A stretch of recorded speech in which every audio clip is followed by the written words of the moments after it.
Je m'appelle Moussa Bagayoko. J'étais un jeune sans emploi et c'est la raison pour laquelle j'ai choisi l'immigration clandestine. Bon, au cours de la route, les difficultés rencontrées sont énormes, telles que la famine, les soifs et même la mort. Surtout arrivé au Sahara, on a vu beaucoup de cadavres avant d'atteindre la Libye. Lorsqu'on a atteint la Libye, d'autres sont maltraités, vendus aux enchères, d'autres sont emprisonnés. Bon, moi, personnellement, j'ai subi une explosion qui m'a amputé le pied gauche. Quand tu viens ici en Europe, moi je suis en Italie, qui est un peu plus facile que les autres côtés. Si tu es arrivé ici en Italie, au minimum de temps, tu as déjà gaspillé 5 années de ta vie. Parce que tu es obligé à attendre tes documents. Et pour ça, au minimum, tu as besoin de 5 ans. Et je sais aussi qu'en France, au minimum, c'est 10 ans que tu dois attendre sans rien faire. Tu n'arrives à faire rien. Et combien de nos vieux pères, combien de nos frères aujourd'hui qui sont ici en Europe, qui n'ont même pas de toit où dormir, qui n'ont même pas de quoi à manger.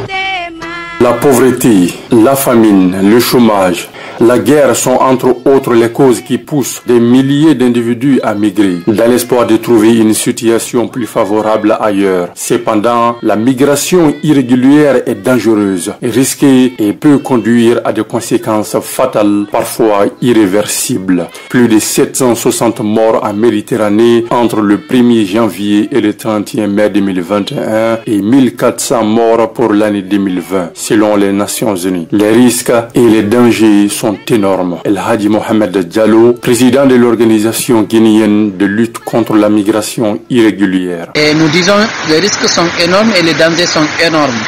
Et les kidnappings, et emprisonnement, et il y a d'autres qui ont été arrêtés et emprisonnés et il y a certains qui ont été vendus ou bien qui sont obligés de payer un montant. Par exemple, vous verrez vers Beni Walid, Sabasrine, où des jeunes ont été brûlés vifs par des rebelles qui ont été emprisonnés parce que faute de paiement, on les tue.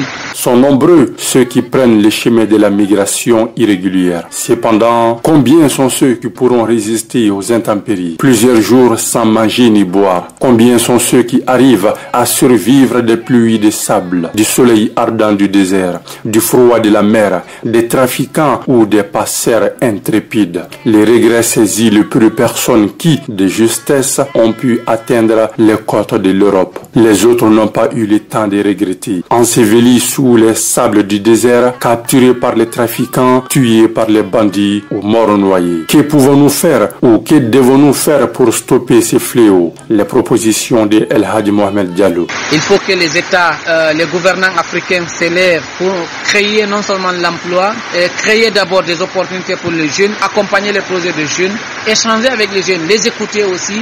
L'argent et tout l'effort investi pour aller chercher une vie meilleure ailleurs, dans des conditions très périlleuses, peuvent non seulement aider à créer une entreprise, mais aussi et surtout à rester vivant, s'épanouir auprès de sa famille, voir ses enfants grandir. Pour ce faire, il est nécessaire de promouvoir les formations professionnelles, l'entrepreneuriat et l'éducation financière. Au-delà des mesures gouvernementales, chacun de nous a un rôle à jouer. Les parents, la famille, les amis, la société civile. Ce n'est qu'en communiant nos efforts que nous pouvons arriver à bout de ce mal qui sévit.